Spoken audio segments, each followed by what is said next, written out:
आपण माने देखुछंती Salman Odisha YouTube channel September 24 तारीख सतरे रैप्चर होबो कि 23 या 24 सितंबर को रैप्चर होने वाला है। क्या आप तैयार हैं? सितंबर 24 तारीख को प्रभु यीशु मसीह आने वाले हैं इस धरती पे। सब लोग तैयार हो जाइएगा। क्या 24 सितंबर को रैप्चर होगा? आने वाले सितंबर 2025 के 24 तारीख को रैप्चर होने वाला है। क्या 24 या फिर 25 सितंबर को रैप्चर होने? प्रिय बंधु माने मु एई वीडियो आपण मानन को निकट को आनिबार उद्देश्य एहा जे आपण माने किछि भय करंतु नाही। एही प्रकार लोक माने कहिबे, एही प्रकार लोक माने बाहरिबे, किंतु किछि माने भय करिबार आवश्यकता नाही। रैप्चर माने कोन? रैप्चर हेउछि ऊर्ध्व को उठा जिबा। कि प्रकार माने जेते भी लोक एठारे अछंती से माननकु ऊर्ध्व को निया जिवो।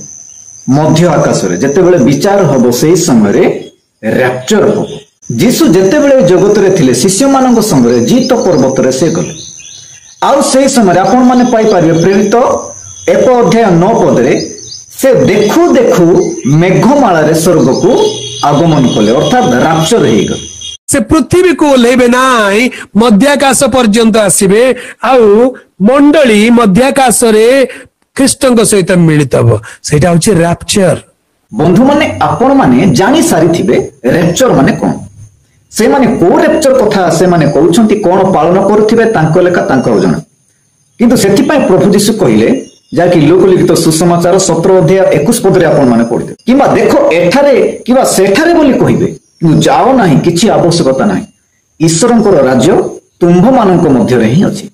आपण जहा कार्य करछंती, आपण जो प्रकार आपण ईश्वर को विश्वास करछंती, सतर्क होइछंती, ताको धरि कि आपण माने रैप्चर हे कि स्वर्ग को नीत हेबे। आपण जो प्रकार प्रस्तुत हे कि थिबे ईश्वरंक सहित स्वर्ग रे भेट घाट हेबा पई, सेही कार्य ही आपण को से स्वर्ग रे रैप्चर करि कि नै जिवो। सेति निमंते विशेष अनुरोध आपण माने मु मध्य आम माने स्वर्ग को रैप्चर आगामी दिन मानक रे हबो, सेही समय निमंते माने प्रस्तुत हेबा। स्वर्ग मध्य आकाश को माने रैप्चर हेबा माने सेटा पळे, किंतु आगमन जीसुंकर आगमन द्वितीय आगमन होउची से कोन करिवे, आसीबे। वीडियोटी आपण मानक की प्रकार लागिला लाइक एवं शेयर कमेंट मध्य करिवे।